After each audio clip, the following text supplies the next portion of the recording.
It's so hard not having a car on campus. It's like you can't really walk places. Dude, like, you really need a car here. Miau. Ora farò una cosa estrema, senza occhiali.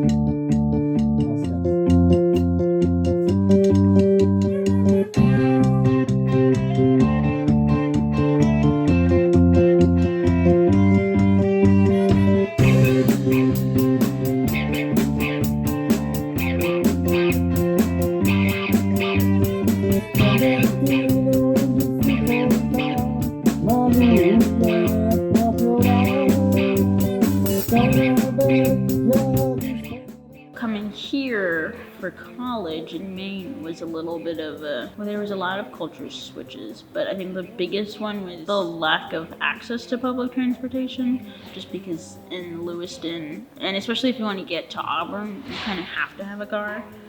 It's been a little bit challenging for me to get to necessary places less, but like to places that I think might be fun to go to more, like Nesson Scott Farm or something, missing out on cool experiences that I might be having if I had a car. It can be really tricky at times if I need to go to the grocery store or pick up medicine at the pharmacy or something. Before I had a car, I felt very isolated, and I felt like I was in this bubble where it was just so hard to get to the grocery store, or even walking down to Lisbon Street. It's doable, but not when it's super snowy or something like that. I was kind of more at a summer camp than I was at a college. I've had a car on campus for 3 years now, and I sometimes don't use my car because I don't want to give up a parking space that I got.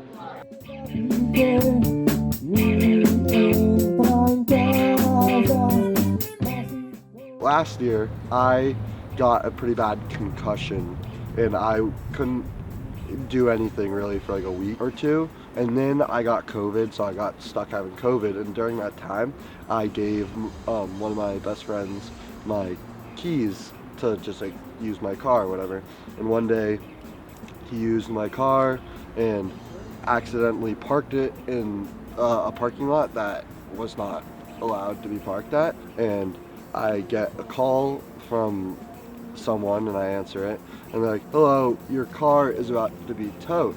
I was like, "What?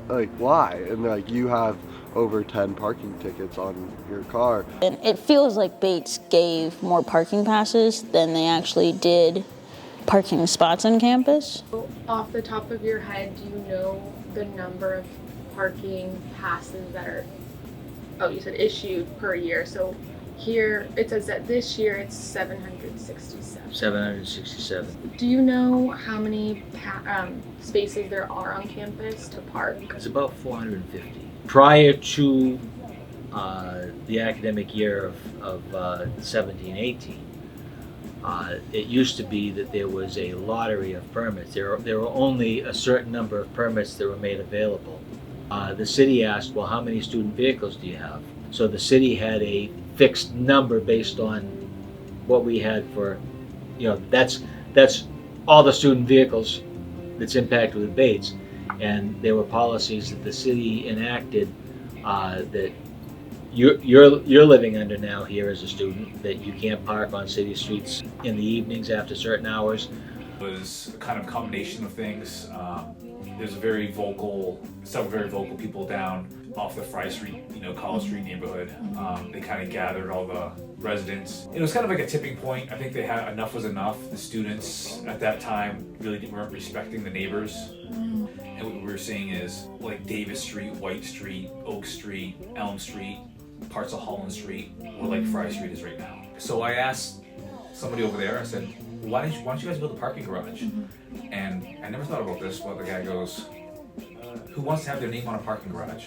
We've maxed out and exceeded what is the allowable impervious surfaces here on the campus.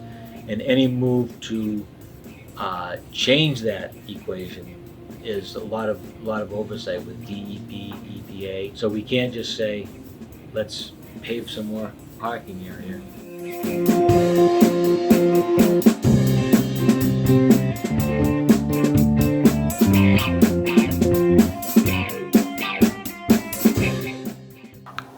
I think Bates could probably probably be a bit more, have more opportunities like the Bobcat Express and things like that, just to get students what they need, be able to go to the Walmart, grocery store, etc. It feels like everything you can do to get students to do something other than drive also frees up more parking, right? If you have one fewer kid with a car on campus. My first 2 years, especially at Bates, is that you're using like this the vans to go down to like, let's say like Lotus or some restaurant, like what's going around the Lewiston Auburn area. But I'm pretty sure they don't bring you all the way to like Lisbon Street. So like if they could somehow extend how far they can bring you, like somewhere like Lisbon Street or somewhere like that, I think it would be way more accessible for like people to like get that full like Lewiston-based college experience. I think if there is something I'd recommend, it would be either like having more trips to places and making those trips like a little longer, or maybe having like trips downtown, and also just making the shuttle system a little clearer. I think the parking pass shouldn't be as expensive as it is to have a parking permit on campus. I think $50 maximum for the whole year would be more than enough. So that's one thing. I think parking could be more equitable in that sense. Why was I not notified after the first ticket? I just think that there should be some type of like notification system and more parking, because there's parking lots, but people aren't allowed to park. I don't want to feel like I have to rely on people, but I don't want to like feel like I have to be within someone's schedule just to do something that like I want to do. I want to be able to just like do it on my own.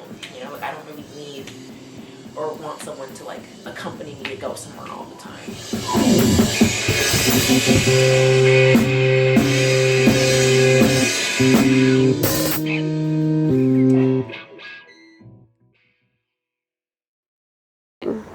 Shit. Is it not recording? No, it's not focusing on you. Oh no.